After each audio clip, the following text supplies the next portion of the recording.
Yeah. Hi. Welcome to TableTalk Friday, a D&D podcast.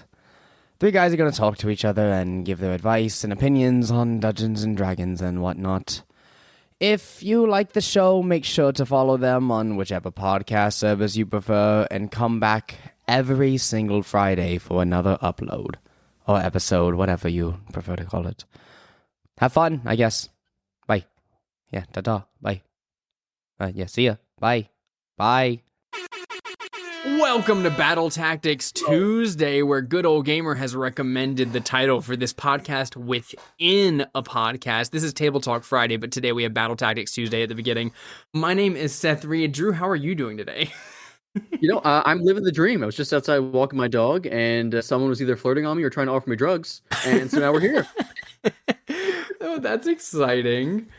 It's good stuff, just a typical Tuesday, Battle Tactics Tuesday. This is the kind of shenanigans you get on Battle Tactics Tuesday. Yeah, anyways, so Chase and I have been playing a lot of Battlefield 6, thank you for asking, and we have been jumping into both the regular game modes and into the Battle Royale that released this past week. It's called Battlefield Red Sec or whatever. Now, first of all, people very angry about this battle royale mode that's been implemented because they're getting it advertised to them in a game that they paid $70 for, which I can, sympathize with a little bit, but I also didn't care because I knew I was going to play a little bit of it. Chase and I have been jumping into duos a little bit. I think we played like maybe 5 or 6 games. Guess how many of those we won, Drew? Maybe one? We won one!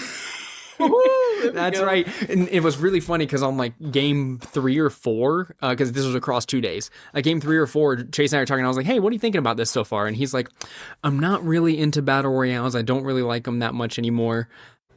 There was a time when I enjoyed them, but this is fine. I'm having a good time playing with you, but I wouldn't want to play this all the time. And I was like, yeah, I'm enjoying it. It's fine. I want to play a little bit more to get challenges done and get more XP, but we'll see. And I was like, it would also just be really cool to win one. And he was like, okay, you're calling it like pretty. He's like, there's no way. He was like, there's sweats in this game like no other. We're not going to win, but we might get close. And I was like, okay, yeah, sure, whatever. And then we jump into game 6 right off the bat. We drop on these houses. There's some dudes in the house next to us. And I was calling out where they were at. We both found weapons, charged into the house and killed them both. Before we knew it, they were respawning because you get one respawn. And so they were respawning and landed in the same place. We took them out again. And then not only that, but another team tried to third party us and they got sauced on. Ooh. Now, granted, Chase was carrying me. He had 13 kills this game. I had 5. But throughout this entire game, we are doing call-outs. I'm there for every kill. I'm getting assists on all these kills, but I'm not finishing them. And right there at the end, the circle's closing in. We know there's another party here, and we are both standing fully upright. We're not in cover or anything. We're standing fully upright, walking through, scanning for these 2 guys. We know they're somewhere. And so we're just, walking through the circle, scanning for these dudes. And Chase goes, to your left. And I look over to my left, and they're hiding behind a box, staring at us. And both of us start taking shots, and we take them out, and we win. And the game ends, and I was like, that was an adrenaline rush, Chase. That was crazy. Sometimes it just kicks in. You have this moment or this several minutes kind of streak of just adrenaline, and you're ready to go. You lock in, make all your shots. It's crazy when it happens, though. It was awesome. I had a blast with it. Now, we haven't played since. We won this game, and I said, I have time, but I don't think we should play tonight again. I think that's it. I think we get off now. I'd love to pick up a Battle Royale game, just play one game, win it, and be like 100% win streak. That's it. Then just call it. Break the disc. I'm never playing again. If we can get a 4th, the 4 of us can drop in. Chase and I will just do our best to carry you through to get us to the end, since you won't really know what's going on yet, and then you can quit forever. I'm in that. But if we die prematurely, I'm just going to turn the game off. That's it. Yeah, no, of course. I would expect nothing else. It's all about the bit. And but only the top 1 to hills, though. Thanks for joining us on Battle Tactics Tuesday. Up next is Table Talk Friday. Welcome to Table Talk Friday, a podcast, not within a podcast. I think I prefer Battle Tactics Tuesday. Battle Tactics Tuesday was fun. It was a good week for it. Yeah, so been playing a lot of games, Drew. I'm always playing a lot of games. Today I finished Persona 3 Reload. This game was a roller coaster of emotions. I'm not going to go into the entire plot or anything, but it's about death. That is the whole theme, is accepting death and that it's inevitable. I cried 3 times in this game. I don't cry in a lot of games. I'll get teary-eyed, In a lot of games, this one had 3 separate times where at least 2 tears came out of my eyes. That's insane. I I've never know. experienced that kind of drama, emotion in a game. Not even the end of Walking Dead Telltale Games, Walking Dead Season 1. Okay, that was pretty intense. That was pretty intense, but not 3 times. Not 3 times.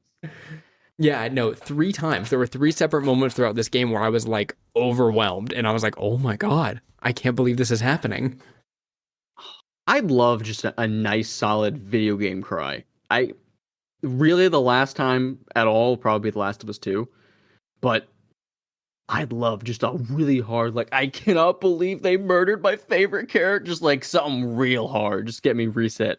Yeah, I've had my fair share recently. Usually what does it to me is when another character in the game starts like sobbing. And if it's a character that I care about, I sympathize so heavily that I start crying.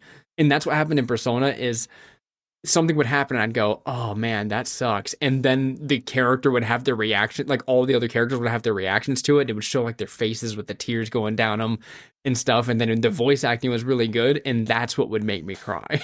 I feel like it's very hit or miss in video games where if someone's crying, you're like, baby, or you're just totally invested. Like, I cannot believe this is happening to this character. I totally relate to everything that's happening right now, and I feel it, and then your heart cries. Yeah, and so what I was thinking of whenever I was thinking about bringing this up was the fact that I've only had like 1 or 2 times that I've seen someone cry at the D&D table, and I want to find a way to change that. I'm working on it. I told you a little bit about my new character, which we're not going to talk about here for the most part, I don't think. But I want to rip people's hearts out with this new character. Well, we can talk when it comes. You're talking about for campaign 3? Campaign 3. Oh, so we can go into it not now, but in the future on how we're going to do that, because I'll make it happen. You know, we can really make it happen together. So one of the times was whenever Fingerless Glove Eric was playing and his character got killed by a fireball. His character died at a 1 shot and he started crying, but he was already like cringy anime kid who went to college with us. So I don't think it counts. It doesn't count. Unfortunately, it doesn't count. I want how to say this nicely. I want like the average Joe to really be moved to tears. I want Sean to be moved to tears. That's who I want to be moved to tears. I would cry. He's not the average Joe. Like, he's not the average Joe, but he is like, I feel like he's got this very, I don't want to. He's got some machismo. He's got machismo. Yeah, he's got some machismo about him that I think, like, he's like the straight edge man. And I think I want to see him, move to tears by what happens in our silly Roll20 game. Okay. I can hit him with a little gupsha, a little something. Yeah. So I'm excited for this little cry chat we have going. This is gonna be good. How to make them really sad today. Well, and I'm wondering what kind of notes you have to do in order to do that. Maybe you have to have like a companion that's along and dies. But we've had multiple companions die along with the party. And it hasn't brought anyone to tears, but also it was done in more heroic ways, not in emotional, like tear-jerking ways. Like, it wasn't to the point where it's like, oh, their life got cut short. No, they like lived for something, like Harshnag and Storm King Thunder when we played, right? Sacrificed himself for you guys. And when that happened, it was like, oh man, is he alive? Is he dead? He's probably dead. He was. And we don't know that. And then Sean has sacrificed his character for certain reasons multiple times, story-wise. But both of those, like, they weren't tear-jerkers, but they were close, you know? Mm-hmm. Oh, yeah. No, definitely. There's been a lot of moments where you come very close, or even if you're not crying, you're moved to the point where you can feel it behind your face. Like, it's tingly, you know? And I think that's what you should aim for, right? And it's just bonus if you can get tears out. Yeah. If you can make your players cry, you should do it. But I want to do it. Like, I actively am striving. Like, oh my God, I want to make Drew cry. I 100%. You can make me cry. 100%. I get very immersed in these games. I feel like you would need to really plan it out in a sense that if there's a moment you're really looking to evoke emotion in, it either needs to just happen randomly and it's just the biggest moment ever, or you craft it from the beginning. Like, this is a 30 session thing where you have someone that's super close to them and they're taken away unfairly, or like you were talking about the heroism, right? I think heroism kind of takes away from the sadness a little bit because it kind of gives like, it's almost pride, it's almost like admiration sort of a thing, which pulls away. You need pure sadness. Like this has got to be an evil act. I'm thinking like that dirtbag guy you just threw her away in Spelljammer. I can't remember his name, but the freaking token that popped up. Yeah. We need him to like take someone's life that's important to us. Oh my God, I'd be so mad. Yeah, it's funny because he was kind of like, even though I knew his characterization, he was kind of on the fly, like how I was going to present him. And the fact that I got the exact emotion I was looking for out of everybody was one of those moments where I was like, I was striving to get everyone to hate the villain as much as possible when I introduced him, and it worked. Because I think a big thing that happened there was you knew that if you tried to fight back against him, you would die. So in that moment of like watching him do all these heinous acts, normally in D&D, you're going to go, no, we're going to stop you. But because there was such like high stakes and it was so obvious that your characters would be eviscerated, it made it a lot more tense in that way, which was cool and was fun because he wasn't mad at you. That was the thing. Like I presented this character in a way that he wasn't trying to kill you. He was just there and like, hey, you're in my domain. You have this time to leave. Go ahead and get out of here. But he absolutely would have punished us if we had done anything about it. Yeah. I think maybe there's like an element of sort of helplessness that needs to be apparent, I think, for the sadness. It's just such a hard thing to do, at least for me as a DM, because I really like throwing people into situations where it's almost cinematic, like where you're not supposed to do anything about it, but I know the players will. You know, like I had ran a Christmas one-off one year, maybe you remember, where you couldn't defeat the humbugs, right? Yes. You had to sing Christmas tunes, right? So there's an element of helplessness there that's not meant to, entice tears, right? But there's a balance of you can't do anything about it in a game where you're supposed to be able to do anything at any time. Right. Like there's a weird balance to it that I haven't perfected yet, but I feel like there would be a big piece of that in making people cry. When we did campaign 2, there were plenty of moments where it felt like we were getting there on that scale. We had multiple character deaths, the multiple sacrifices, but we weren't ever quite there, and we're gonna get there. It's gonna happen. I think because we're going on. I think by the time we start campaign 3, it will have been almost 10 years since we started playing D&D as a group. Oh my God. So we have to have a 10th year anniversary cry. Yeah. Where everybody at the table cries all at once. Yeah. We all sit together. We're like, oh, it's the anniversary of when we started. We all that's the whole session. We just cry for a couple hours. Yeah, we cry and play Magic the Gathering. That sounds like a good D&D session. Yeah, speaking of Magic the Gathering, did you know that Sonic the Hedgehog from Magic the Gathering has his own video games? No way, really? Yeah, so does Cloud. Cloud from Magic the Gathering also has his own stuff. They're giving him his own games, yeah. I don't know if you know this, but there is apparently a rapper that started off in Hunt Showdown. This guy's name is Post Malone. Oh. Yeah, I had zero. This guy, I guess the video game was so popular that he just ramped up and had just started cranking. I don't know, man. It's crazy. These people, they just blow up. They just blow up out of nowhere. They come out of nowhere. I've never heard of these people. Do you remember that bit? Maybe it's too soon, but there was a bit where Post Malone had done a collab with Ozzy Osbourne at some point, and there were like some younger generation people who were like, "Yeah, this Ozzy Osbourne, he blew up because he was on Post Malone's song." Like, get the hell out! Like, people actually thinking this. Like, what are you talking about? Oh my God! I knew Ozzy Osbourne's name before I knew he was a musician. Oh yeah, he's just one of those names that is forever in people's brains. Yeah, no matter, you don't even have to have listened. You just know who he is. Oh. That's really funny. I like that. Isn't it? I like the idea. I like the idea of that, but it also hurts a little bit. You know what I mean? Oh, yeah. No, it absolutely it breaks your soul a little bit and makes you lose a little bit of hope in humanity, but also it's hysterical. No, that's insanity. I couldn't imagine. I don't know if you heard already, but did you know that Wizards of the Coast, makers of Dungeons and Dragons, makers of Magic the Gathering, are going to be shutting down Sigil, that virtual tabletop that they put out and got all ready for millions of dollars. There were, dozens of developers that were doing this for years. They invested all this money, and it's a little bit sad, but it's also a little bit funny to me. Because I saw them whenever they first announced it, I was like, oh, so like the ideas, they make this, they put microtransactions, they connect it with D&D Beyond. And I was thinking, I was like, if they had like a campaign pack with all of the stuff you need for their written campaign, and it's all baked into there, and I would probably be down to purchase a thing or two and run a campaign in it and see if it works well. And that would get everybody to kind of use D&D Beyond for a little bit, and it would be like, okay, you know what, we tried it out, that's cool. But They announced that they're stopping development at the end of last month, so it's over.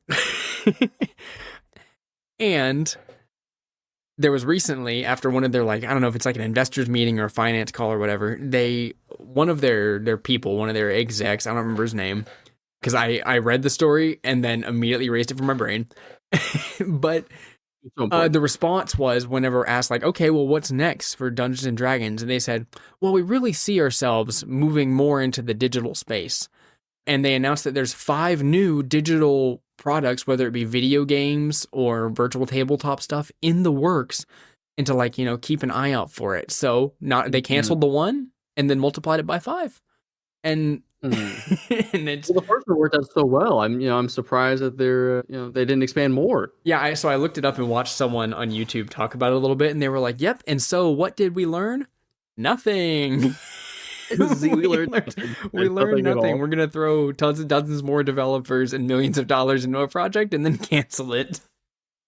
Well, let's think, right? As developers, let's take a game that's really close to the heart, right? Very sort of intangible, very theater of the mind. I mean, people have been playing this game for forever, right? Decades. I don't know how long.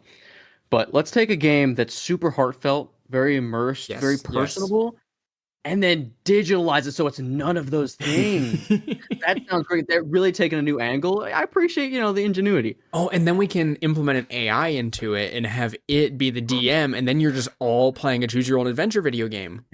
Yes, take the people out of the people game. Yes, if you take the people out of the people game, it becomes better. Oh yeah, optimal. It's optimal. When I'm playing D&D, when we're actively in our session, I think, man, this game would be so much better if Seth just wasn't here and I was just playing by myself. I often stay home and I think, oh man, it would be so cool if I could play D&D alone right now. Okay, and that's not to get mad at people who play there are solo adventures and stuff that you can do using a book and everything. And I would be interested in trying one at one point. So I'm not trying to shit on anybody who might have tried that, but just this idea that Hasbro in their head is okay, so we've canceled the one digital project that we've already invested millions of dollars into. So I think what we should do is invest into 5 more digital products that we can work with. And I know video games are some of that, but even so, why are you starting this many? You had one successful video game, and that was Baldur's Gate 3, and that was only so successful because Larian Studios was working on it. If it was not Larian Studios, the game would have come out and maybe been good and been okay, this was cool. But because you have Larian, who had experience with Divinity Original Sin, some of the greatest, I think it's ARPG or CRPGs that was ever made. And then you take that team and then give them the D&D 5e system and say, make a video game with this just like your other video games. That's why it worked so well, because they're good developers. If you take this and you hand it to, I don't know, Ubisoft or whatever, they're going to come out with some really bad D&D themed game. And then it's going to sell, 100,000 copies, which is nowhere near what they need to profit. And then it's going to be over. Yeah. No, do you think we'll ever see another Baldur's Gate 3 level of success in D&D specifically? In D&D specifically, no. In D&D specifically, I think no. But I think we will see games like Baldur's Gate 3. Maybe they're not like CRPGs, point and clicky type deal. But I think we'll see games that are at that level as good fantasy narrative D&D-esque. I could see it. I don't know if it'll be anytime soon, especially not without Larian Studios. But their next game. their next game won't be a D&D game, but it will be a Larian Studios game, and will probably be very, very good because they spend all their time making their game good. That's true. I'm excited to play Baldur's Gate 3. I think this will be the year. I think in a month or two, I might be trying my hand at a little Christmas present 3. I'm excited. I can't wait to hear about your journey through it this much later after I've played it twice myself and then another time with my wife. Now, I kind of hope that I make like all the different decisions that somebody else made. So anybody else playing this game, like, oh, this is kind of like Borderline we did. Oh no, I completely didn't do that. There are lots of dialogue options and stuff that go down to like your background. So there's enough dialogue class, and your class matters a lot too with dialogue options and also with some of the roles that you do. It'll be like, oh, it'll give you advantage situationally because you're a druid in this situation. So you'll have a lot of moments in your playthrough where you're like, oh wow, I didn't know just because I chose the soldier background that I would get this dialogue option with this other character who has a soldier background. Okay. I mean, that's already more than backgrounds do a lot of the time in generic D&D, so yeah, I kind of dig that. Yeah, in regular D&D, it's not that important. But, okay, so you know how we discussed with Chase last week that I make characters very quickly. Now, I made an artificer for this last session, which is the longest it's ever freaking taken me lately to make a character because they have so much, Drew. They have so much. Now, what I did, I'll go ahead and describe my character. His name was Mutt, and he was a kobold who was an artificer, and we were doing like a whole monster mash type deal for Halloween. And what I decided to do, because I rolled only 10s, 12s, and 13s for my stats. So my highest stat was 13, and I had it in 3 slots. And so I was like, how can I fix the fact that I only have 13 and below as my stats? I had no negative stats. I had a 10, 2 12s, and 3 13s. Horrible. And then I used I used my kobold race stuff to bump up 2 of the 13s to 14, and then I bumped all 3 13s to 14s. That's what I did because I had a +2 and 2 +1s, and then something else gave me a +1 because I think it was the custom background in Tasha's or something. I don't know. All I know is I was using that little app, and it was like, hey, you can choose to up these things. And I was like, okay, cool. So I had 3 14s, and then is what it ended up being. But the third one didn't matter. You know why? Because I found a solution to my problem without re-rolling. Patrick, our DM, gave us 2 uncommon magic items. Now, do you know some uncommon magic items that would up your stats to 19 possibly? Maybe 1 or 2. I don't know. I picked out 2 of them, but I ended up only choosing 1 of them. I was like, Gauntlets of Ogre Power and the Headband of Intellect, 2 uncommon magic items. And so I was like, I could work with this and have 2 19s. It's so funny. But it's not what I did. I ended up choosing adamantine plate armor, so I couldn't be crit, and I would have a set of plate armor.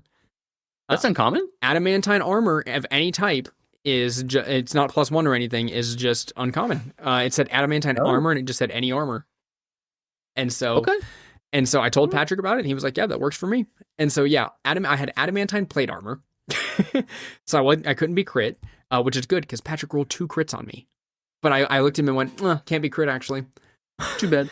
and which was crazy because my AC, because I'll tell you about it in a second. And then I had the Headband of Intellect, which put my intelligence to 19. And then I had these other 14s to work with that made my other stats passable. So I was like, perfect. Artificer is perfect for this. And then I took all 6 of the infusions I had, and I put half of them on my shield, and I put half of them on my armor, because I can choose 3 objects, I think, at this level, 2 or 3 objects, but I get 6 infusions, and then I put everything on just my stuff. And so I had 23 AC, because I put the repelling shield on, I put the enhanced armor on, I put the enhanced arcane focus, because your armor can be your arcane focus as armor or artificer. Oh my god. And so I stacked all of these things on top of it. I had 23 AC, and then I had a feat. It was the tough feat. Plus, I chose fighter for fighting initiate. I chose the fighting initiate feat, so that way I could have defense. Dang. Okay. And so I was just Iron Man. And I had the voice modulator and stuff on and everything. 23 AC, like 57 hit points at level 6. And I felt awesome. I was like, okay, this is cool. And I got to go like 2 turns the whole time. Because you know what the rest of the group was playing? What? Zach was playing the strongest character he's ever made. And he didn't even mean, he said he didn't like, he was like, I didn't know I was going to stumble into this, but I did. He played Gloomstalker Ranger multi-classed into Rogue. And he was with Sharpshooter. And so he was dealing upwards of, I think 1 turn, he dealt 83 points of damage before the enemies got to go and killed one of them. And it was the main boss, like the main guy. He just killed the main guy that was in this encounter just right off the bat because he dealt 83 points right away. And then Sean, attack, all advantage, and you get the ambusher thing. I think where if you go first or before they do, you get extra damage. Yes, that's crazy. And so he was going first every time. He got over 20 on every initiative. Oh yeah, that initiative's nasty. And so then, on top of all of this, Sean is playing the craziest character. This might be his craziest character. He played a gelatinous cube. And the gelatinous cube's name was Zulu. Zulu. Gelatinous cube. But its subtext was the adventuring party. Because inside of his body, he had a skeleton from one of each like different class in a typical adventuring party. And so he multi-classed into a bunch of different stuff and was just casting spells. But what he did, Zulu was not a super crazy wizard or anything. He was just a car at one point. He cast a Chardalon Stride on himself and then fumed using his dash and just ran around the battlefield. And because he's a gelatinous cube, he's sucking all the creatures within himself as he's running around the battlefield. And he was a divination wizard, so he could force some of them to portent fail. It was the craziest thing because he ended up sucking all but one of the guys in there, and then when it got to my turn, I vortex warped the guy into his cube. So they were all inside every enemy was inside the gelatinous cube at one point.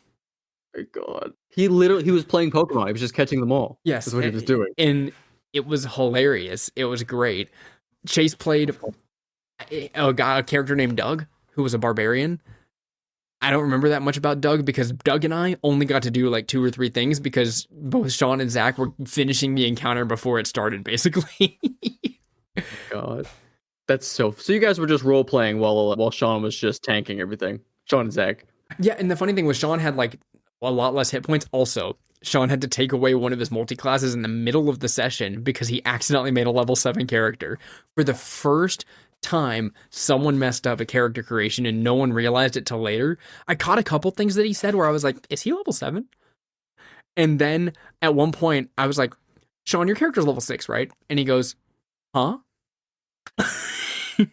I said, because the rest of us, we're all level 6. And he was just like, I am so sorry.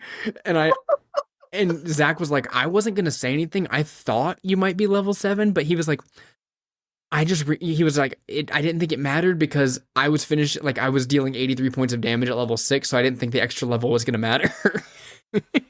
And then Patrick was just like, dude, it doesn't matter. It's fine. It's fine. That's so funny. I don't think any of us have ever overleveled. Never. I know several of us have underleveled to the point where we show up or even, 15 minutes in go, oh shit, I'm not the right level. Then you just real quick, you just make it work, right? Yes. But the overleveled is hysterical. Yeah, I told him, I was like, dude, it's the first time in 8.5 years that anybody has made this mistake. You're good. No one else has ever done this. You've only been playing for 8 years. It's fine. Yeah. That's pretty good, though. Yeah, it was really funny. We all were like laughing. Oh, we were all laughing a lot about it. It was cool. It was a good session. But we definitely missed having you there, and I do think we handled it way too easily. I do wish it was balanced a lot tougher, actually, because I wanted to be able to do a couple more cool things. I was basically just using the little thunder punches that the armorer gets to give them disadvantage on all their attacks, but they didn't live long enough to attack anyways, so it didn't matter. These one-offs, I feel, and you said Patrick was running this one, I just feel so bad for the people that run one-offs all the time, especially if they don't DM a whole lot. It's so difficult to anticipate what Zach and Sean are going to do at the table and then roll. Because you think like, oh yeah, several times I've made encounters where like, oh, this is lethal. Like someone's probably going to go down. It's going to be close and then gets steamrolled. Like you're doing, 10 points of damage before the boss goes down. It's tough. It is a really tough thing to do. I am at the point where in our campaigns, I am throwing CR 9, 10 encounters at you guys, expecting to like try and kill someone, not like actually try, but I have to try that hard because everybody's so good at making characters now. And I don't have a problem with it whenever I'm DMing because I've been doing it for long enough to where like we still get there. Where we got to a big boss fight in Spelljammer, right? And I emptied some HP from people. So I was like, okay, I'm doing a good job of keeping this balance. But yeah, if you haven't DM'd for our group, you're gonna think, oh, I'm gonna set it like maybe 1 or 2 CR above, and then that'll make it so it's a good fight. No, you need to be like 3 or 4 CR higher than our group in order to stand a chance. Because we'll come up with something crazy and then it'll end up working. I know there's definitely some science to the CR. I understand it's a scaling process, right? I don't give it any weight whatsoever. No. I think CR, maybe for certain people, right? For newer players or players that maybe been playing for a few years, I think it probably works, but it just takes one creative person to build something outlandish, or just a couple people to say, I'm not even focused on the min-max, I'm just going to do something fun, to totally throw the scale off, right? It's based off this perfect system where everyone is using their strongest attacks and this and that, blah, blah, blah. It's just not always like that. I homebrew some stuff, I throw it together, and I go, let's give them some sort of lethal, crazy thing, and then, that's not enough. Throw a couple extra D6 on there, throw 50 health, make it work, right? And it still doesn't work. So there's some sort of balance. I don't know what it is. I'll figure it out one day, but it won't be after 8 years of D&D, apparently. How do you feel about the idea of like, okay, this encounter is going too easy. Maybe I'll make something crazy happen on the enemy's next turn, or like your players are underperforming, being like, maybe I'll mid-thing subtract a few of this, or like not do the one big move they have access to just because my players are like, how do you feel about going overboard and creating new punches mid-combat versus pulling your punches because you don't want to kill a character? I see absolutely nothing wrong with adding stuff, because any game you've ever played in your life, it always scales, right? There's always like a stage 2. Like I'm thinking like, what's the new game? Elden Ring, or the newer game, I should say, Elden Ring, right? Where there's always stages, or even the newer D&D stuff. I want to say it was Fizzbands. They came out with all those crazy mythical dragons and all that kind of stuff, right? I think it's great. New stuff with creatures is always cool. I'm never going to be mad that they pull something out of their butt that's just insane, like a laser. I'm thinking like Vonadod Death Ray. I'm talking like some sort of ice breath that freezes everybody. Super cool. All about that. I want the bosses to be tougher. I want them to be cooler, more unique, right? That's what I live for. Pulling it back, you have to be careful, because the players can see it. And it feels bad. As a player, knowing that your DM pulled back a little bit, it kind of takes away some of the agency. I don't think I've ever done it. There have definitely been times where I pulled punches a little bit, going, well, I can't possibly do that right now, because that would be really sadistic, right? But you really got to be careful with it. You really do. I actually have found myself when DMing for our group that I have to try my best to kill you guys to have a fun combat. So I will use the recharge ability as soon as possible on the off chance that I get to use it twice, right? And I will go for it that second time if I recharge it. So, but you start to sweat though. You start to sweat when you do, like, oh, am I going to do this? Am I really? Yeah, I'm like, okay, am I going to use the recharge ability that's going to absolutely destroy 2 of these players' like hit points? Like, am I going to subtract like 50, 60 hit points from one of these players right now? And so I get nervous about it. I go into it like, oh, someone could die after I do this. And usually it ends up working in your guys' favor, which is good. But I'll always sit there, and usually right after I do the move is when I'll roll the recharge. Like while you guys are describing something, I'll be like, okay, I'm going to roll the recharge to see in my head now if I have it next turn. Because that's what I'm thinking about it, is right after I've used it. And so I'll like go ahead and roll it and be like, okay, next turn I don't have access to it. And then if I remember later, I'll roll it again. But sometimes I'm not going to remember, right? Okay. You can't remember to do all that. Yeah.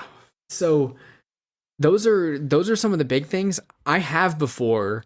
I think I can't recall the time it happened, but I can almost 100% say that it happened where I was like, this is really easy. I should have added this on this boss. Like, because I feel like I'm just swinging constantly. And so I might be like, okay, well, maybe the boss has access to this spell. And then I'll cast that spell. Because there's no plausible reason that they wouldn't. But there's also nothing in my previous notes that say, this boss has this spell. You know what I mean? So I have done that, I think, once or twice. And it's always been fine because they probably cast the spell and it got counterspelled anyways. That's true. But I don't think I've ever added like a recharge ability. Like, okay, yeah, well, watch this, guys. Here goes 75 hit points off of you guys. And then he casts, I don't know, Disintegrate or something. I've never done anything like that where I'm just like, you know what? They're having way too easy of a time. I'm going to explode the room. I'm going to blow them all up. Yeah, I've never had anything like that mid-session. So I think it's got to be reasonable. Yeah, I think it's a give and take when it comes to that kind of stuff. But yeah, the last two one-offs that we've done have been like, okay, well, let's just steamroll our friend stuff. To which we always did like a debriefing afterwards, especially like when Chase ran his, we did a debriefing with him afterwards. Like, okay, here's what I think you should have done here to make this harder for us. And he was very receptive to that, which I'm thankful for. And same thing with Patrick, where I told him, I was like, sorry about that. But yeah, definitely either add some legendary actions in, add some legendary resistances in, just on the fly, make it harder on us. It's so funny you say that because I really, as both a player and a DM, I think legendary resistances are just dumb. Like, the idea behind them is just terrible. It's like, oh, they could just shrug off this cool thing that you can do after you earned it.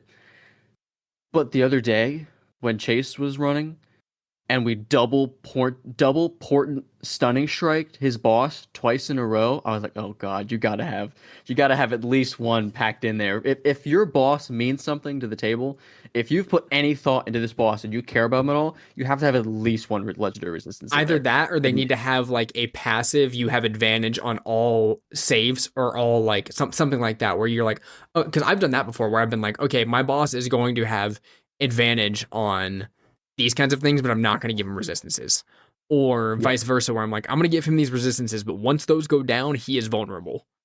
Yes, and that's cool. I like the idea of making the boss vulnerable over time. I think that's a cool mechanic. I am going to toss something your way. I've been thinking about this for some time. I don't think I've brought it up yet. Okay.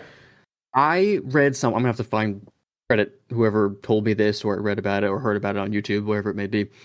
Some of it's original, some of it's not. Kind of put my own flair on it. Someone had told me, or mentioned in passing, that they had a separate mechanic for fighting, we'll say, special bosses. I shouldn't even say bosses, special enemies, I'm going to say. And they called it like, it was like a tactical action or something, blah, blah, blah.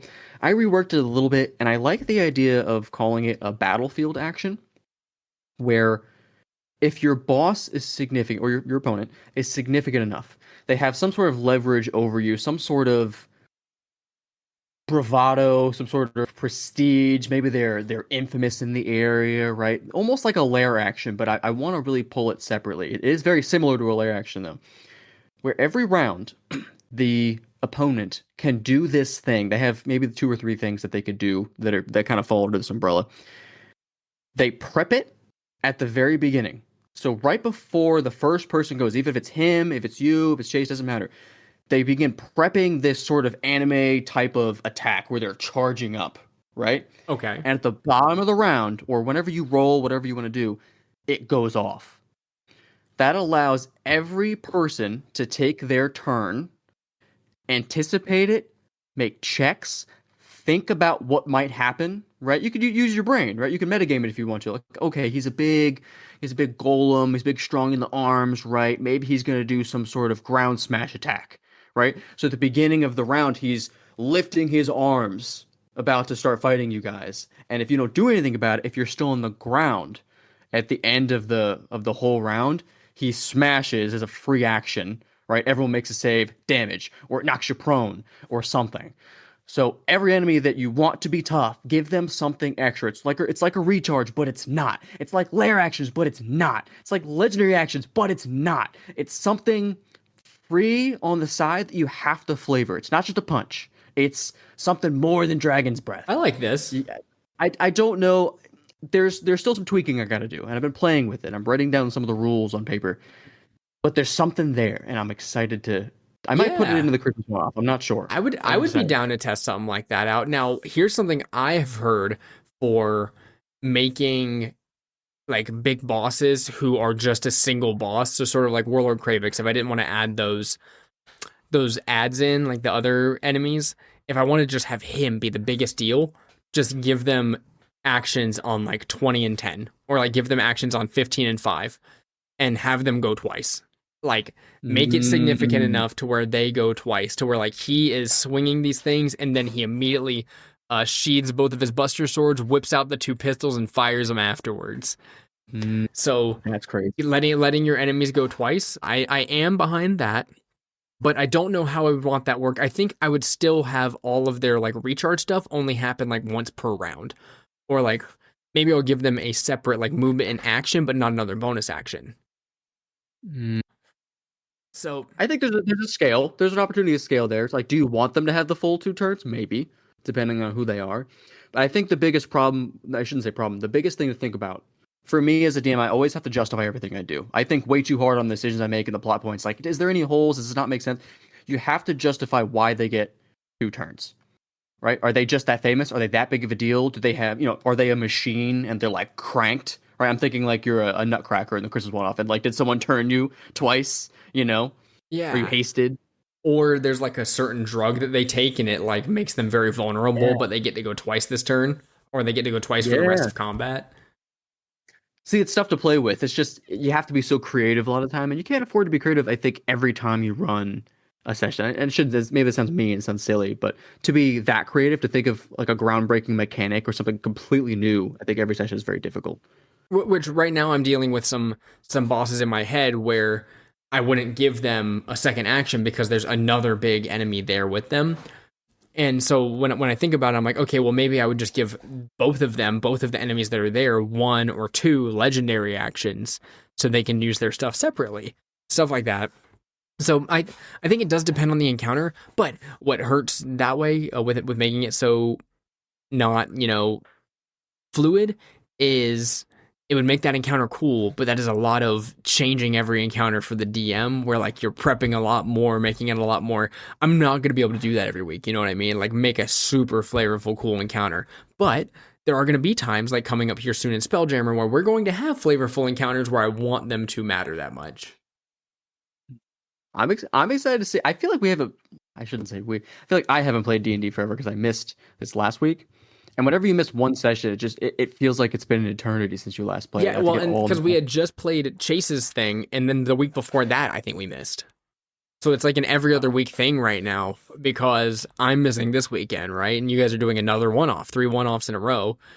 And then the following week, hopefully we can get everyone together for a Spelljammer or something, but who knows? We might be doing another one-off. I'm beyond excited to get back into Spelljammer. More than anything, I'm so happy that Chase got to finish his 2 sessions. Oh my gosh, yes. I feel like I was just ripping it away from him. Like I wanted him to do it so bad. You've already started. I know how it feels to have like that 2-off situation where you just want to finish it, and every week that passes, you get kind of more pulled away and less into it, and you forget the things that are going on. And so I'm glad he got it out before it had been too long, and it turned out great. I thought that was going to happen with this last one we did with Patrick, because we finished the first encounter like an hour and a half into us starting. And I was like, I had to tell him, I was like, hey, Pat, in the next like hour and a half, I have to get off. Like it's Sunday night. We all have stuff to do Monday morning. I'm going to have to leave.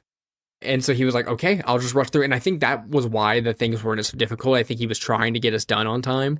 So I can put part of the blame on the fact that we did have a cutoff. We needed the session to be like 3 hours almost exactly. So that's partially to blame for it, where if it had been a lot harder, we might have still been there for another 30 minutes, and we probably didn't want that in that moment. Always down to squeeze just an extra 10 minutes. 20 minutes is fine. I was thinking like that in the moment, but then I still ended up being done like 30 minutes after what I said the cutoff was, because we were all talking about the session afterwards. The best part. I mean, I shouldn't say it's the best part, but it's really exciting. It's one of the best parts of the session. It is fun to just hang out afterwards and be like, oh my god, we're hanging out with the boys. It's not just here for D&D. We all like each other. Mm-hmm. as a DM, well, I mean, as a player, I more than anything after session, I want to tell the DM and everybody like what I enjoyed about the session. Like this cool. I love that happened. Like kind of give the highlights, right? Give everyone their what's the word? The mojo, right? And then as a Give them their DM, more than flowers. anything, yeah, give them their flowers, man. Give everybody, some daffodils, sunflower, a little bit of everything. And then as a DM, more than anything, I need like 2 to 3 minutes of people telling me what they thought, even if they hated it. I just need to hear like a couple minutes of how I did, what they like. I want just constructive feedback. After that, I don't care what we talk about. But I need like that 2 solid minutes of this is how it went. I hated this, loved this, blah, blah, blah, blah. See, I don't have the pleasure of doing that anymore because I did that during Storm King's Thunder, our first campaign. I did that a couple times where I messaged the group and I even asked afterwards, hey, what do you guys like? What do you want me to improve? And when I did that, the first time I got a couple of things in like messages or whatever, but then after that it became, oh no, you're doing perfect. I literally couldn't improve anything. And I was like, I literally can't be perfect. So I need there to be some stuff. So I just stopped doing it. I need to start doing that again, being like, okay, what did you guys like? Like, how can we do this? But I think we're all used to playing D&D so much that it doesn't even matter who's DMing as much anymore or how they DM. It matters the characters and the story that gets told. And so, like, we had a blast the other day. I wouldn't say that it was the most crazy off-the-wall story that Patrick told or anything. It was fun. It was a good time. But what really made it fun was just the characters that we made, how we interacted. And Patrick did a great job, especially of having characters that we know and care about interact with one another in front of us. So he did some callbacks to some old characters and stuff like he likes to do in his games, where as you should. Where these characters are coming up and I'm going, oh, okay, this is cool. And he had it scripted out, I think, to where he was having the whole interaction by himself, which was really cool to see. And so we cared about what was going on, and then we also had really fun interactions with NPCs. I think the characters we make end up mattering more than the quality, quote unquote, of the session overall because we're all so used to playing together. Now, if I was playing with a totally new group, of course I'm going to be asking for feedback every 3 seconds. I'm going to be like, okay, what did you guys like? What did you not like? How can I make this better? And that's something I would like to do if I end up getting to run a game for some people and start playing, right? I would love to be able to get a lot of feedback from them on improvements or just like, sustains. But I'm not going to be able to ask for that with our group because I know for a fact Sean's going to go, oh no, it's perfect. You're good. I feel like we're all man enough to be like, this was rough or this wasn't. And I think it's a good faith. Like I don't, if I told you what you could do better, I don't think you would take it poorly or anything like that. It makes everybody better. I mean, I as a player, I want to know, like, am I supporting you? As a DM, am I performing okay? Is my character being too difficult? Am I being too creative? Right? There's limits. Maybe I'm a little bit jaded because I have DM'd so many sessions for you guys. And I find that whenever someone DMs, I'm so down to give constructive criticism, but I never find that I'm getting any. So that could be that. Maybe that's partially my fault. I feel like maybe me, maybe our table. I feel like we're definitely less likely to give negative feedback. But I also feel that at this point in time, after we've been playing for so many years, that I just genuinely enjoy hanging out with everybody and playing D. Like, it's not even necessarily about did he run the most fantastic session ever. I mean, I'm sure I don't run sessions a whole lot, so I'm sure they're pretty rough around the edges, but I have a fucking blast doing it. Yeah. It's just about sitting around the table, around the campfire, if you will, But I'll make sure the next session you run, dude. Ooh, oh man, I'm gonna rip you a new one. Like, I cannot believe you did this. That music choice. The next like 3 sessions of the Spelljammer campaign, I cannot imagine that reaction would ever come out of anyone. We are gonna have some of the craziest times we've ever had. I can't wait. There were some times in the middle, maybe the session where Patrick's character died. That would be a moment where I'd be like, oh man. That would be a session where I would think, okay, maybe I could use some constructive criticism on this one. But then everyone was like, no, I kind of like how it turned out. I was like, okay, cool. It worked out well. It did. It worked out very well. Well, Drew, We've done a good job going on here about this stuff. We didn't, for the audience sake, we didn't have a big plan coming into this. We just knew we had a couple of things we wanted to catch up on. But what I really like catching on is what Good Old Gamer is up to every week. Good Old Gamer, thank you so much for supporting the podcast. I almost said Codcast. That's the next one. The Codcast Fishing 101. Codcast. Fishing Friday. Let's go. Good Old Gamer, thank you for supporting us on patreon.com/TableTalk Friday, where you can get so many cool benefits. 2, to be exact. Me releasing the podcast right as soon as I'm done editing them, which is what I normally do. I'll just go on there, upload it right to the Patreon, and you get our sick post show where Drew and I talk about whatever's going on in our lives and stuff right after the main show. So if you like this show, go on over to patreon.com/TableTalk Friday to support. But since you're not, the podcast ends here for you. And I need for the D&D expert critic to take me out of this one. Well, hiya there. It's me, the D&D expert critic. Now, I don't have a whole lot of criticizings to give you because I actually just finished codcasting. I caught me a couple of fish over here. But, if I had to give some tips, I mean, just enjoy yourself, have a good D&D game and codcast every Friday. Catch as many cods as you can.